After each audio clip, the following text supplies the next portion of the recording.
Up with KREM begins now. The neighbor up the road had a beautiful log home, and it's gone. Their log home, their barn on the other canyon from here, it wiped it totally out. In north central Washington. In just one day, it surpassed the acreage of the Carlton Complex and Okanagan Complex fires. This morning, we detailed a focus now to save homes. Less than 24 hours ago, we had a beautiful house here in a beautiful neighborhood. Now it's gone. This morning, we are back in Pine City, a city nearly wiped out in a wildfire. Today, state leaders are making their way to eastern Washington to survey the damage.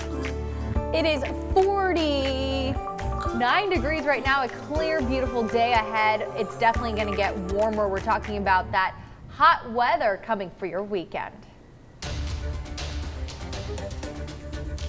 7:01 now. Thanks so much for being with us here on Up with KREM. That was a beautiful look outside at Spokane to kick off our Wednesday morning. However, we are beginning with breaking news this morning. Yeah, we're tracking more than a dozen wildfires that sparked over the Labor Day weekend and into the early part of this week. We wanted to give you the most up-to-date information that we have for you to start your day. So take a look at your TV screen if you're not near your television set here. Here's a look at the map of the large fires burning right now in Washington. All those little dots are fires. So notably, you can see the Cold Springs Canyon and Pearl Hill fire burning in Okanagan and Douglas counties. There are also fires burning near Davenport, Rosalia, and across state line in Blanchard, Idaho. Many of these fires are devastating. So coming up, we are going to be talking to homeowners impacted, some who have lost everything. But first, we have one school closure to report due to wildfire concerns. As of this morning, we know St. John Endicott School District will be closed again today due to power outages and wildfires in the area. No virtual services will be available either. However, the Davenport School District will be having classes today. They were closed yesterday due to wildfires. Avista outages are continuing to decrease this morning. Avista crews say that they have made significant progress in restoring power to their customers. As of this morning, they've restored over 85% of customers that were impacted by this week's strong winds. Avista does say that over 3,700 customers still don't have power. That is as of last night. This is an ongoing story. We will keep you updated throughout the morning. Also this morning, Inland Power and Light is working to restore power to some 5,000 customers. The majority are in Spokane County. Northern Lights is also working to restore power to about 3,000 homes. I want to take a look at our air quality this morning across the state. Not great. Now, the Spokane Regional Clean Air Agency lists Spokane at least in the moderate range. But some areas between Moses Lake and Tri-Cities are in the unhealthy for sensitive groups range. And areas in central Washington are listed in the unhealthy range. And if you can look down there in Oregon, just at the very bottom of your screen, you see purple. Those are the pictures that Dana Marie has been showing us this morning, where basically in the Salem area in central Oregon, things just look red, dark red and scary. So we want to check in with Dana Marie McNichol this morning in the Outdoor Weather Center with what we can expect weather-wise as we step outside. Good morning, Jen. It's definitely a mild day outside with a lot of sunshine. This is a satellite radar. Not much is going on because there's not a lot of clouds overhead. Take a look at the cold temperatures this morning. 36 degrees right now in Sandpoint, 47 degrees in Coeur d'Alene, 45 in Ritzville, 48 in Wenatchee. So it's a morning where you're going to need a sweater or jacket, but then ditch it later on in the day because we're going to warm up to 80s. Take a look at your hour-by-hour forecast here in Spokane. So a lot of sunshine to go around. Also, I do want to note those calm winds at the bottom of your screen. That's really good for fighting fires. So along with the, not too hot of temperatures and low winds, that's able to have, they're able to fight above. Here is a 3-day forecast for you. So definitely a warming trend that starts today will last through the weekend. Friday, 90 degrees, and those 90-degree temperatures are going to last until Sunday. I'm giving you a look at your 7-day forecast. Also a chance of rain, a first rainfall in the month of September on Sunday morning. So all of that coming up. Jen. All right, Dana Marie, thank you. Well, this morning, nearly the entire town of Malden is destroyed, and in nearby Pine City, all but 7 homes remain. This is after a wildfire Monday ripped through that area. Nicole Hernandez is joining us this morning, where state leaders are expected to survey the damage in just a few short hours. Hi, Nicole. Yeah, good morning, Jen. So yesterday we were telling you about how that fire came through Malden, and then just 30 minutes later, that Babs fire didn't stop. It continued through to Pine City, just destroying that town as well. And this morning, there was a lot of smoke left over, still piles of smoldering, burning ash and burning brush as well along the side of the road. Driving into Pine City, you just see house after house destroyed, but every once in a while, a couple houses did survive. So all in all, we had about 7 houses survive these fires, which is not many compared to how many there are. So take a look at this video. You can see some of that destruction that happened in Pine City Monday. Only a few homes ended up surviving the fires, but in total, almost 100 houses burned between both Malden and Pine City. For the families living there, though, it was more than just their homes. Our KREM team talked to one family who said all of their memories and heirlooms are also gone. Looking at some of the photos that we had before the fire, it's that, oh man, that's gone. That particular thing is gone. It's down. There's nothing in there that looks salvageable at all. I don't know where to start.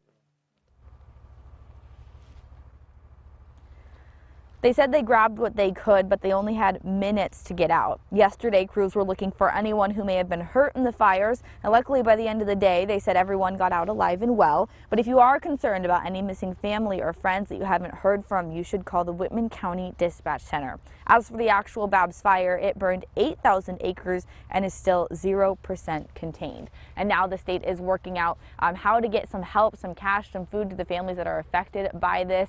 And Governor Jay Inslee is planning a trip to come out here and survey the damage tomorrow at some point. But for now, both Malden and Pine City are closed off because of some concerns the fire department has about a propane tank that's leaking in Malden and a grain silo that could potentially fall over in Pine City.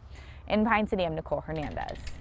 All right, Nicole, thank you so much. I know it's been smoky in that area this morning. Some of that area is still smoldering, so we're going to let her move to a bit of a safer location. It is 7:07 now. This morning, a growing wildfire in north central Washington is surpassing some of the most recent devastating fires. Now, combined with the Cold Springs Canyon and Pearl Hill fires, it tops more than 300,000 acres. Tim Pham is joining us live in the newsroom this morning with new details overnight. Tim, what have you learned? Well, Jen, this morning there is growing concerns as these fires continue to burn. There are many homes and farms spread throughout this area, and there are bridges and roadways that could be unsafe for travel, making it even more difficult to battle these fires. At last check, these fires are not contained. Right now, there are level 3 evacuations in place in Douglas, Chelan, and Okanagan counties because of the fires. People in Bridgeport say their community looks like an inferno with flames and smoke surrounding them. The neighbor up the road had a beautiful log home, and it's gone. Their log home, their barn on the other canyon from here, it wiped it totally out. Well, that is Darlene Caldwell. She says firefighters were able to put a fire line around her home, but some of her neighbors weren't as lucky. Some roads were just too dangerous for firefighters to reach those properties. Well, a devastating situation, no doubt, but this isn't the first major fire in these areas. So let's take a quick comparison of the last 3 big wildfire seasons in Okanagan County. Now, this is the same region of north central Washington that has devastated year after year by wildfire. So first, let's go back to the year 2014. Now, this was the Carlton Complex fire. It raged through Pateris and Brewster, burning 250,000 acres and hundreds of homes. When it was all over, it was considered the biggest wildfire in Washington state history. But that record didn't last long because the very next year, the Okanagan Complex fire burned more than 300,000 acres. It was a series of fires that also killed 3 firefighters as they tried to fight the Twist River fire. 2015 then became Washington's worst fire season ever. Now we are back in record-breaking fashion because in just the last 24 hours, more than 330,000 acres in Washington has burned.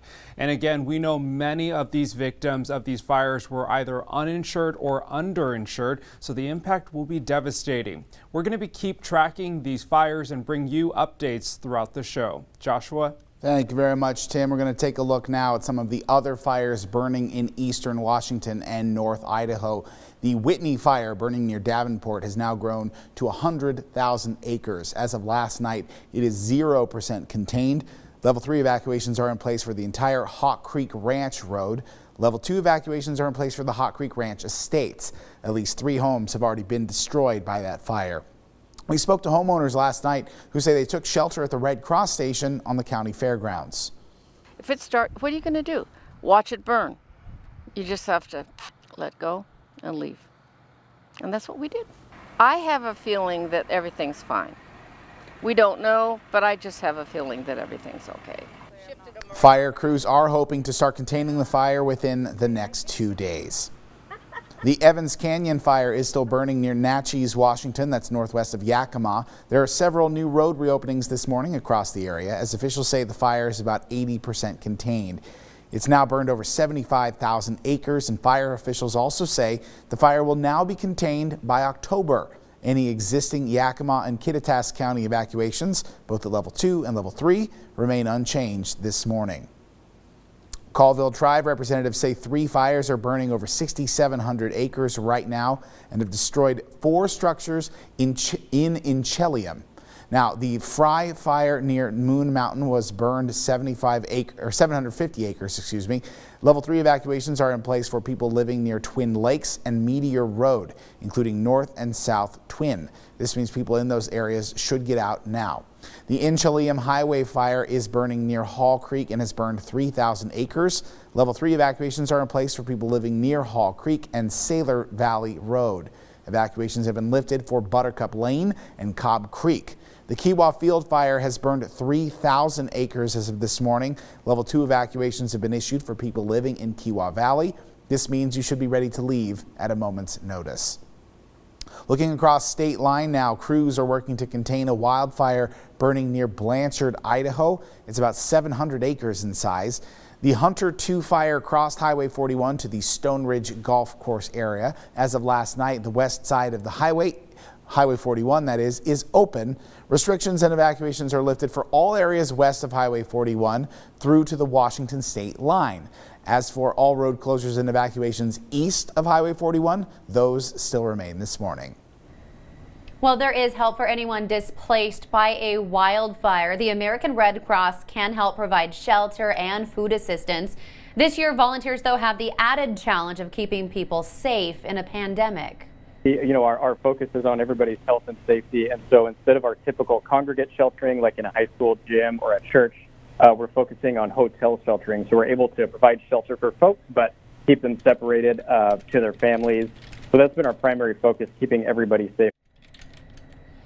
Now, we here at KREM are here to help as well. We are partnering with the Red Cross and STCU to help fire victims in our area.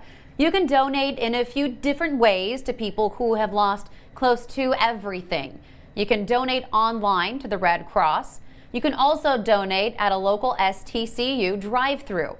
Now, with COVID this year, we are really encouraging online donations or using one of those drive-throughs. Now, with monetary donations, the Red Cross can help provide some basic needs and help local communities rebuild. You can also text DONATE to 509-448-2000 and we'll send you a link to donate. Of course, we are working to get you updates on all the fires burning across the inland Northwest. We know it's a lot of information to keep track of. Information on specific fires is available right now on KREM.com. You can also text Wildfire to 509-448-2000 and we'll send updates directly to your phone. It is 7:14 now. You're watching Up with KREM.